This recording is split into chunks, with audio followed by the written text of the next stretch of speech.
Hey, thanks so much for joining me today. My name's Dr. David Fletcher, and I'm the CEO and founder of CLA. Today, we're going to talk about the big three strategies that you will use as a chiropractor to grow a chiropractic family practice. Well, the goal for today's session is to help chiropractors learn how digital examination technologies and the insight can help you grow your chiropractic practice just to the point where you know you have this great control and great community impact. We're going to talk about how you can leverage the insight to help you accomplish the growth and the practice that you're dreaming of. So, to start, you need to engage your patients in their care plan by visibly showing them what you are looking at and, more importantly, what your intent is to change. That means that what we have to do in strategy number one is make the invisible visible. That's a big task because one of the things that we know is that there are all of these opportunities for people to get caught up in their symptoms and their pain. And what we have to do is be dedicated to shift their perception away from what they feel to how they function. It's that neurofunctionality that's going to make all the difference, not now, but for the rest of their life. So if we can shift that emphasis away from the now and get them focused on long-term health, wellness, and performance, then we have the opportunity to really make a difference. And you see, that's what the Insight has been doing for all of its lifespan. We know how to track neurological signals, and those neurological signals actually are supposed to be able to perform in a very symmetrical way. But when we scan patients, we detect patterns or habits that have become embedded in the nervous system. You know, in chiropractic, we refer to those as vertebral subluxations. And one of the things that's so important is that if we understand the impact that these subluxations have on the communication, not only locally, but actually into the way the body and the nervous system perform, from the brain to the body, from the body to the brain, then we understand how important it is to clear this out. Well, we know that, but now we can show the patient that exactly. Because when you use an Insight, what happens is that you can track a three-dimensional model of what is actually occurring within their nervous system. And when patients can see their progress or can see what you are aiming to change, they have that confidence that you are the one who is going to help them beyond the symptoms. The second part, or the second strategy, is that you have to think, and I love this, you have to think possibility instead of pathology. And I think that's a great transitional shift. In fact, we refer to that as a critical shift. And so one of the things is that with scanning, you're going to see that patients have this dynamic relationship with their potential for improvement. What does that mean? Well, we understand at our levels of philosophy and science and the art of the chiropractic that people who can be released from the tension of those habits in their nervous system all of a sudden exceed their expectations. Instead of them just having a conversation about how their spine feels or how they feel, they start to tell us about how they sleep better, how they think better, how they're in a better relationship. And you see, one of the things that happens is that you can take this idea in your head and instill it in their belief system that it isn't about being sick, it's about being in a potential and a performance model. There's all this data coming in that we have to be able to help them understand, but help us understand so that we have a greater level of certainty. So at CLA, we made that so much easier. We created what we call the RED framework. And the RED framework is a sequence that allows us to think chiropractically and move us away from chasing the pain or chasing the symptoms. R stands for resilience. And that's really an inborn level of control or of intelligence that's within each and every one of our bodies.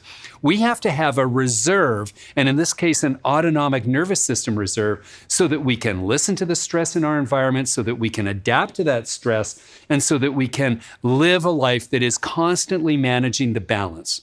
One of the things that we know is that people get out of balance. And they get out of balance when they've lived so long in a stressful environment that their nervous system actually gets stained with these habits and stained with the stress of their daily living. And that daily living could involve traumas or poor diets or as we almost always see, is that we end up getting a lot of emotional distress. It's a tough life out there. What we can do is track their ability to interpret themselves in their environment and detect the level at which their resilience is. You know what resilience really means? Horsepower.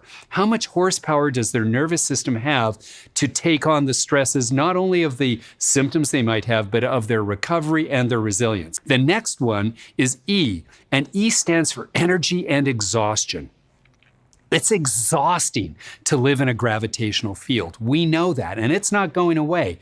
And we know that what we need to do is understand how alignments and misalignments within the spine are affecting the neurological controls of exhaustion in their posture. Sure, it's one thing to look at a twisted spine or a pelvis that doesn't have alignment, but what is the cost of that? Well, we know that there's tight muscles, but that's not the cost we're talking about. We're talking about the exhaustion that causes in the neurological systems.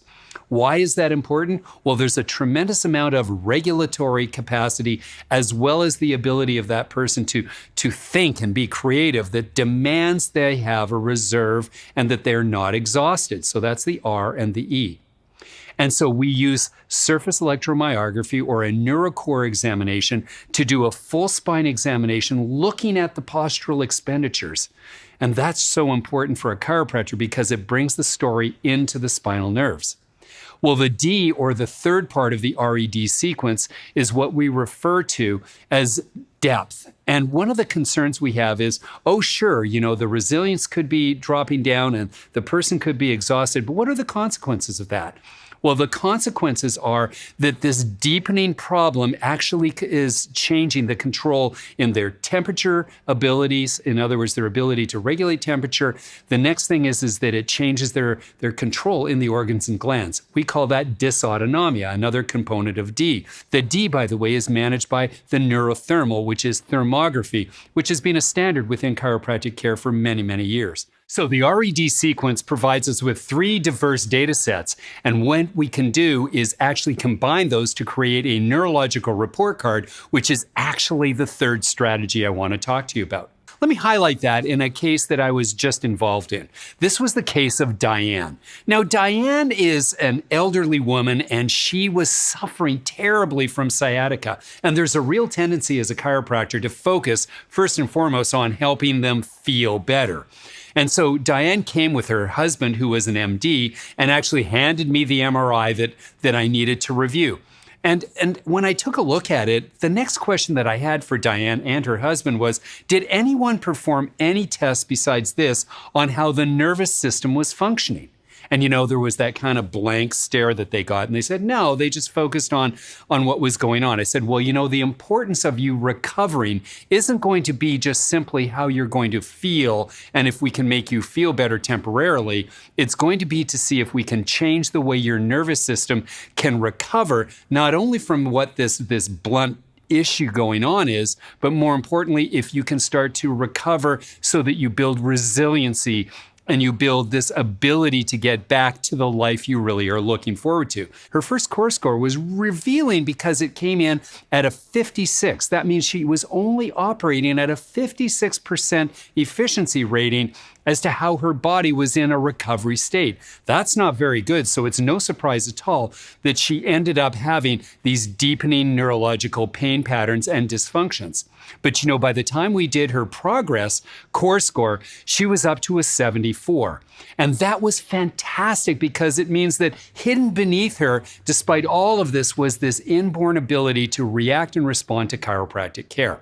So the core score is this beautiful way in which we can build a relationship with our patients and the data and the ability of objective findings to build the care plans that matter for people and patients. So even though we can start to make them feel better, we can have them focused on building better scores.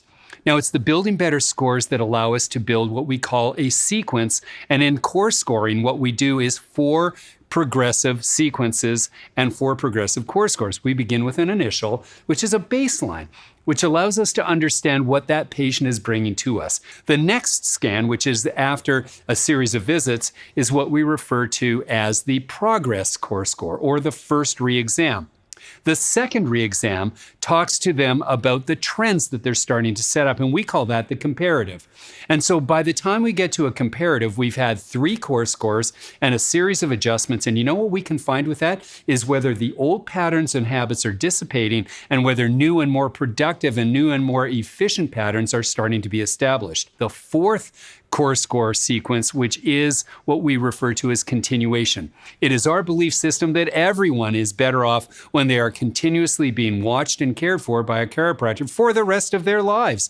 And so as a consequence of that, continuation core scores become the norm for them, which allow us in a graphic way to actually compare the latest core score with previous ones. So it builds a continuity or a continuation that goes along with it.